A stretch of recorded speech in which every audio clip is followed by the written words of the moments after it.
grandissent et vont donner du protoxyde d'azote. Quoi? De N2O. Quoi? De gaz hilarant.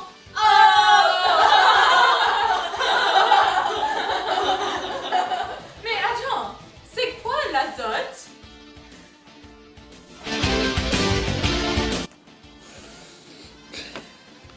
Respirez. 68% de l'air autour de nous est composé d'azote. C'est le 7e élément de la table périodique et un des éléments les plus importants et abondants sur la Terre. Mais l'azote, est-ce que c'est nécessaire? Bien sûr, Jamie. En effet, toute chose vivante nécessite de l'azote pour survivre. Cette plante, par exemple, utilise de l'azote pour créer du chlorophylle et lui permet de faire la photosynthèse. Les humains ont-ils besoin de l'azote? Oui, les humains ont besoin de l'azote pour créer des protéines dans leur corps qui leur permettent de grandir. Les humains prennent leur azote en mangeant les plantes ou les autres animaux.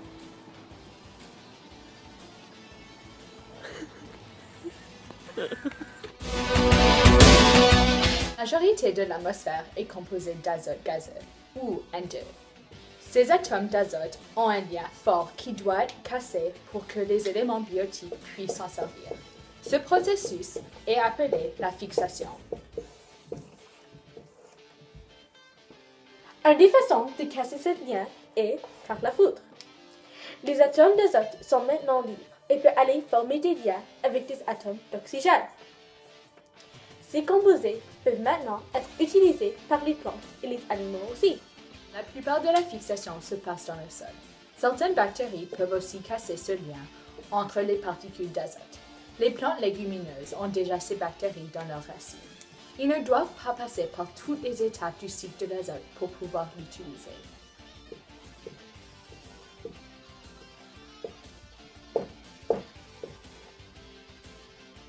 Mais la plupart des plantes n'ont pas ces bactéries dans leurs racines et doivent alors passer par plusieurs d'autres étapes pour finalement utiliser l'azote qu'ils ont besoin pour leur croissance.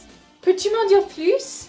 Bien sûr! Premièrement, on a la fixation de l'azote, qui convertit l'azote atmosphérique en des particules d'azote séparées.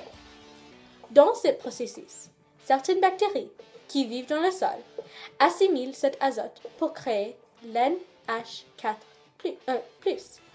aussi connu comme l'ammonium. Cette étape s'appelle l'ammonification.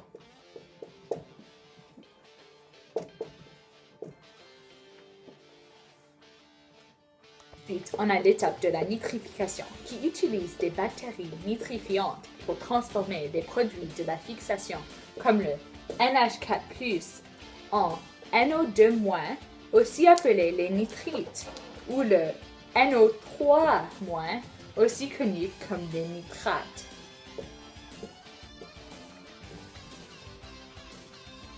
La prochaine étape est l'assimilation, qui est le processus de l'absorption de NO2- ou NO3- par les plantes. Les plantes ont maintenant leurs nutriments qu'ils ont besoin pour pouvoir survivre.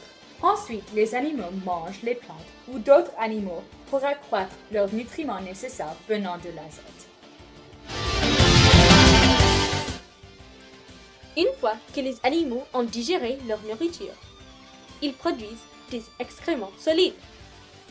Ces excréments sont ensuite décomposés par les champignons et les bactéries. Ah! Mais qu'est-ce que tu fais, Jamie? Le cycle d'azote n'est pas un jeu de Mario Kart? On n'utilise pas ces champignons. Ah oui! On utilise des vrais champignons. Oh! Comme celle-ci. Voilà, c'est Jamie. Les déchets sont remis dans le sol, encore une fois, et redeviennent l'ammonium. Et alors, le cycle d'azote recommence. Mais Fred, ce n'est pas le seul chemin du cycle, il y a encore une autre. Eh bon, Jamie, peux-tu m'expliquer? Bien sûr, Fred.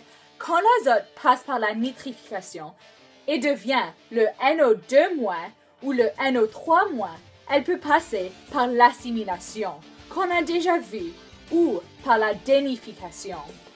Certaines bactéries peuvent convertir les composés d'azote en son forme moléculaire qui retourne ensuite dans l'atmosphère.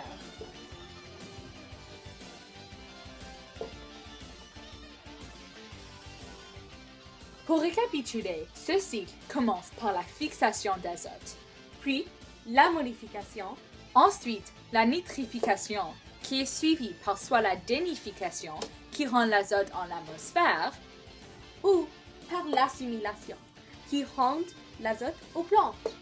puis les animaux mangent les plantes et produisent des excréments.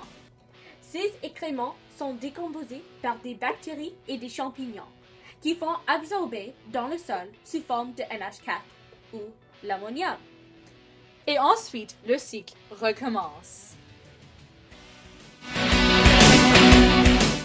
Mes amis et Fred, y a-t-il d'autres types de cycles de l'azote? Bien sûr, Sabine! On appelle le cycle aquatique de l'azote. La première étape, comme dans le cycle terrestre d'azote, est la fixation d'azote. L'azote dans l'atmosphère, sous forme de N2, est transformé par les cyanobactéries en ammonium ou NH4+. Cet ammonium est ensuite transformé en NO3- de nitrate par des autres bactéries. Les plantes absorbent 90% des particules de nitrate pour recevoir l'azote dont ils ont besoin. Les poissons et d'autres animaux aquatiques mangent ensuite les plantes. Une fois que les éléments biotiques dans l'hydrosphère meurent, ils se décomposent au fond de l'eau. Cette décomposition crée de nouvelles de l'ammonium. Certaines bactéries, comme dans le cycle terrestre d'azote, transforment les nitrates en diazote, qui est ensuite remise dans l'atmosphère. On peut voir les similarités entre le cycle aquatique et terrestre de l'azote. Pour récapituler, premièrement, on a la fixation de l'azote. Puis, l'ammonification, Ensuite, la nitrification, qui est la transformation de NH4+ en NO3- par les bactéries. Ensuite, après la nitrification, il y a deux étapes possibles. Une des étapes est la dénification, qui est le processus de transformer les nitrates en la diazote, qui est ensuite remise dans l'atmosphère. L'autre option est que les nitrates sont mangés par les espèces aquatiques, qui, une fois décomposées, sont reformés en ammonium encore. Et le cycle recommence. De nombreuses activités humaines ont un impact significatif sur le cycle de l'azote. La combustion de fossiles ainsi que l'utilisation d'engrais d'azote peuvent considérablement augmenter la quantité d'azote biologiquement disponible dans un écosystème. Parce que la disponibilité de l'azote limite souvent la productivité primaire de nombreux écosystèmes, de grands changements dans la disponibilité de l'azote peuvent conduire à de graves altérations dans le cycle de l'azote dans les écosystèmes aquatiques et terrestres. Dans les écosystèmes terrestres, l'addition de l'azote peut conduire à un déséquilibre des éléments nutritifs dans les arbres, les changements de la santé des forêts et des dégradations de la biodiversité.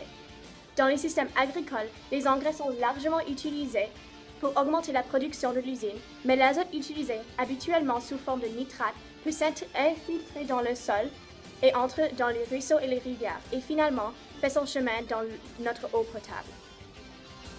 Une conséquence fréquente de l'augmentation de l'azote est une augmentation de la prolifération d'algues nuisibles qui tuent les poissons et les mollusques.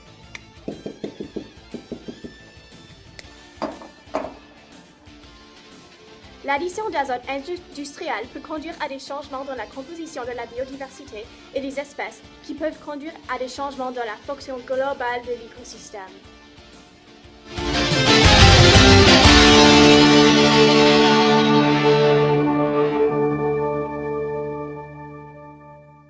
In the atmosphere where I had started. Ils m'ont donné du peroxyde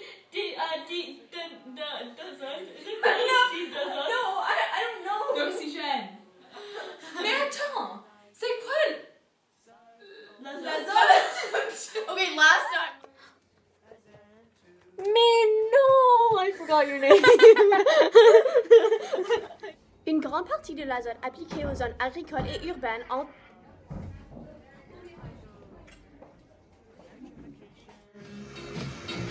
This is what happens in the nitrogen cycle. The nitrogen cycle. The nitrogen cycle. This is what